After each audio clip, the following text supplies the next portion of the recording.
What is up, MMA fans? This is Tudor Leonte for Sherdog.com, and today I have the pleasure to talk with former Bellator MMA middleweight championship contender, Mr. John Salter. Hello, John. Welcome on Sherdog. How are you today? I'm good. How are you? I'm fine as well. Thank you for asking. I'm noticing that you're driving. Where are you going right now? Yeah, I spend the second half of my week in Charlotte, so I'm just headed to the gym right now to train here in Charlotte. Before we start talking about something else, what's going on with your YouTube channel? It's been a while since you last posted a video on it. Well, so a couple of things. Somehow, somebody tried to create a fake AdSense account for our YouTube channel. So, everybody may not be surprised, but Coach Tucker, the one who's usually taking most of the damage in the videos, is not always super excited to do another video. So hopefully we'll have something soon.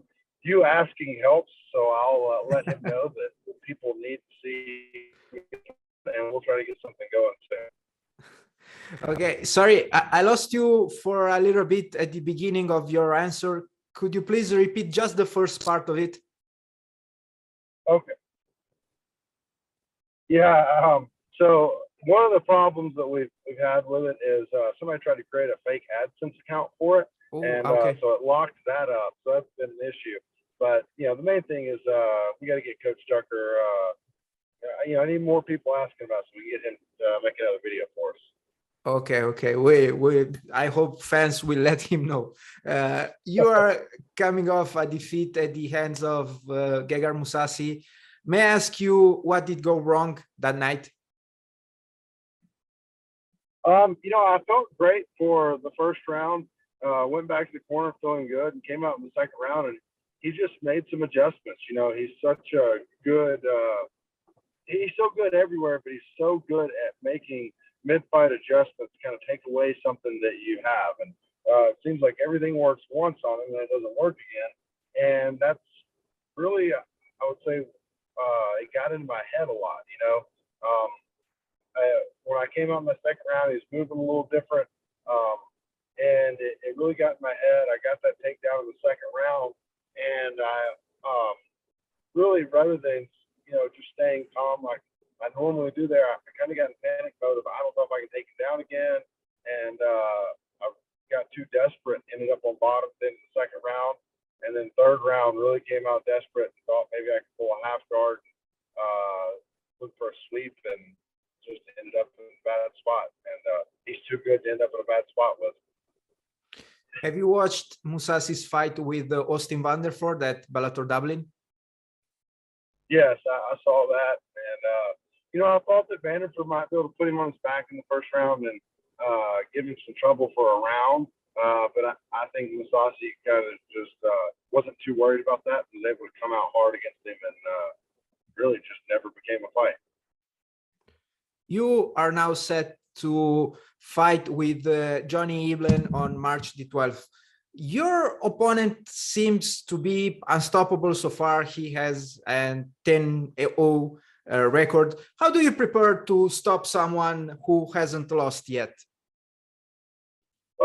I think one of the things is I think he's kind of in that boat Vanderford was in, and I don't mean that really as a negative, because both those guys are really good, but neither one have really been tested. They haven't really seen adversity in a fight. And when I say not tested, I don't mean they haven't fought tough guys. I just mean they haven't been to a spot in the fight where you got to make your mind up, I'm going to push through this, And so that's basically what I've got to bring. I've got to bring adversity to Eblen and, make him start making bad decisions.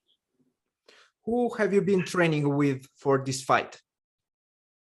At Salty Dog Jiu-Jitsu, I've got two training partners I've had for a long time, Corey Crumpler and Jamie Pickett. I've got Joe Selecki that I do a lot with. And then, at Jimmo, I've got Chris Weidman, Tom Lane, Brian,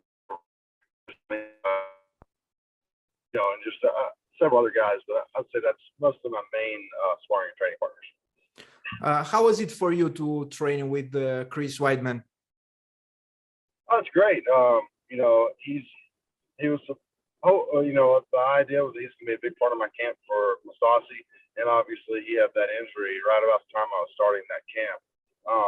So, but he's been back 100% for months now. I couldn't believe it. I didn't know if he would ever be able to come back to 100%, but he's been, you know, a good sparring partner and grappling partner for me. That's good to hear. Your next opponent has been very vocal about facing you, even in some interviews he released to myself. Is there any animosity between the two of you? There seems to be from his side. I don't really know why. You know, this is business, it's fight, so I'm just going out there fighting like anybody else. I think that it might be a little bit of he's probably tired of hearing you haven't been tested.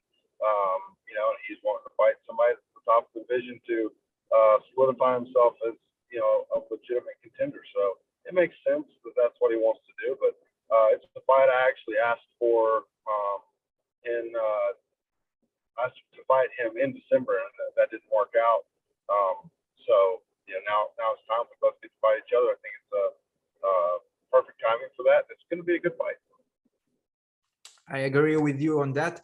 Bellator 276 is headlined by the featherweight clash between Borics and Burnell. Who is your pick for this fight? You know, I haven't seen either one fight a lot, but anytime I've seen Borics fight, I may not have pronounced that right. He is just so explosive and so fun to watch. So I got to go with him, not knowing any more than I know about that matchup. Before I let you go, have you already picked your walkout song? No, I haven't talked to anybody about it. I guess I'll make that decision whenever I get the call about it. And would you mind telling us your main options, if possible? I mean, I think I normally walk out to Johnny Cash. God's gonna cut you down. I always like that song. And then I don't know. Towards the end of my career, I might walk out to some George Strait or something. We'll see. Okay, thank you very much for your time, sir. Do you have any last message? Just thank you for everybody that's out there supporting me. You know, mostly my wife. Training camp's hard and puts a lot of pressure on her with the baby and everything. And then everybody that's helped me at Salty Dog and Jim O. It's been a lot of help. Can't do without those guys. Best of luck with your upcoming fight. Hopefully, I will hear again from you in the future. All right, thank you so much. Have a nice day. Bye-bye.